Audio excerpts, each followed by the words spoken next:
Welcome to Community Conversations. I'm your host, Steve Mantis, and it's my great pleasure today to have a guest, Patty Hajdu, who is our member of our federal parliament from Thunder Bay Superior North. Welcome, Patty. Hi, Steve. Thanks so much for coming on the show. Well, it's my pleasure. And it's actually your repeat because we had you on the show probably a couple years ago talking about your previous job with Shelter House. That's right. We had a great conversation then. Yeah, so just for our viewers' kind of edification, give us a little bit of background on yourself.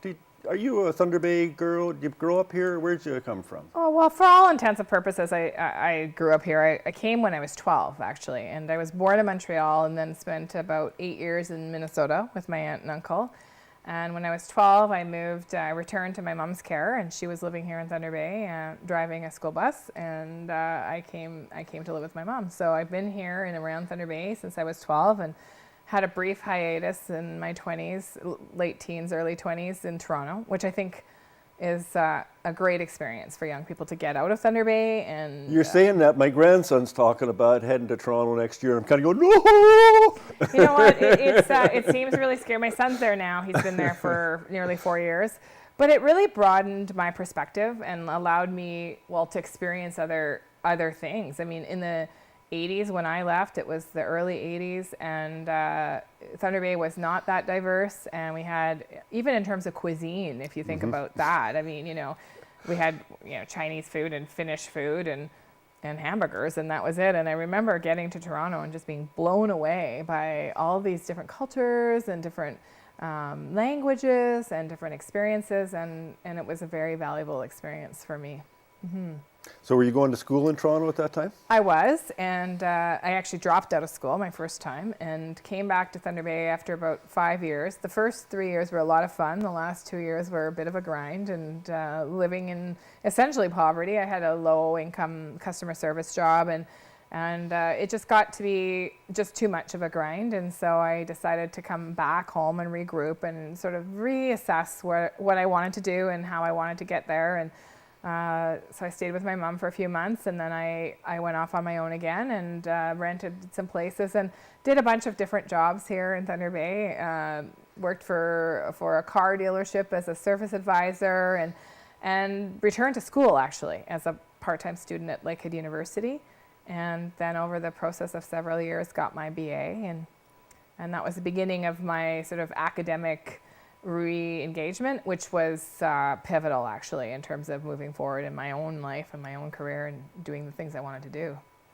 So this is a big leap now. Here's a working girl who's been through ups and downs, and you're now our member of federal parliament. This is pretty darn exciting. So it's been about 6 months since the election. Just about. And not only are you a member, but you're also a minister of the Crown. I am. Congratulations. This is so great. And you were just mentioning, actually, you're the first woman that has been elected from our riding. That's correct. Another congratulations. And so what are your first impressions of being not only a member, but in government, in power? Oh my gosh. In power. Well, it's better than my wildest expectations, actually. I was really, really frustrated after working a number of years at the local level, trying to advocate for change, first in the area of drug policy, as you know, and then later working on poverty issues, housing issues.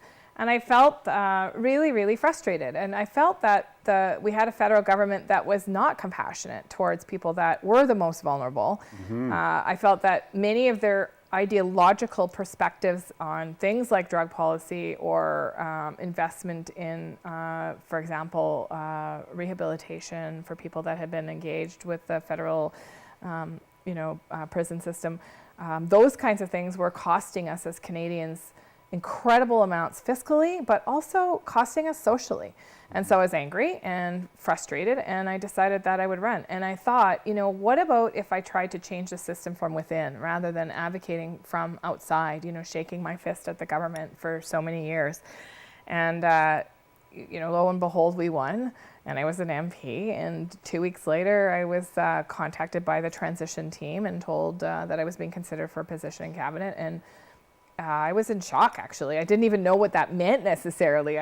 I didn't know. I mean, we looked it up online, my partner and I, and we knew that it could be a minister of state, maybe it was a parliamentary secretary. I didn't know really that much about how this was going to look. And when our prime minister offered me the position of full minister of status of women, which is also a first, the first time that particular portfolio has had its own full minister, he told me that I would be very, very busy, and that this was a portfolio that had been underrepresented in some ways for many years, and that had been sort of tacked on to other ministers' portfolios, but that in his mind there was enough work there for an entire ministerial portfolio, and that I had been selected to do that work, and I was incredibly honored, but also sort of in shock and I still am. There's still days where I'm in a cabinet meeting or I'm working with my colleagues who I have great respect for, and I cannot believe that has resulted in this. I'm very, very humbled and honored to do this work. Yeah, it's bigger than I thought.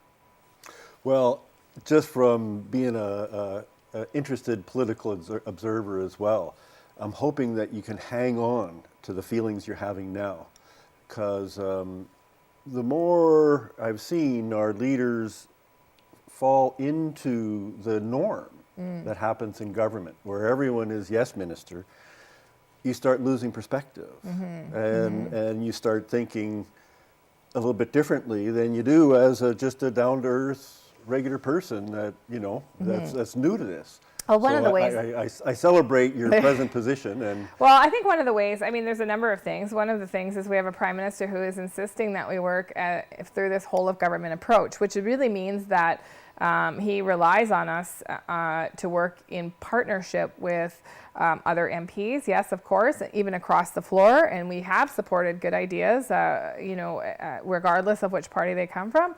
But he also encourages us to work with civil society groups and advocates and allies that are working at the grassroots level.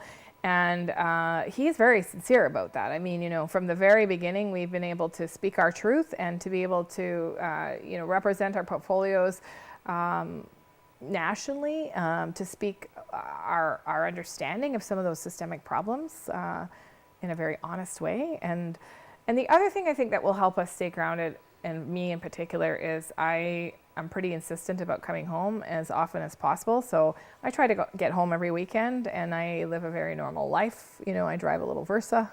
I live in a regular house, and I have 2 dogs and a great partner and a fantastic teenager still at home, and I get to be a regular person, and that's really important, I think. It keeps you connected to why you're doing it. Excellent. We need to take a short break. Please stay with us. We'll be right back.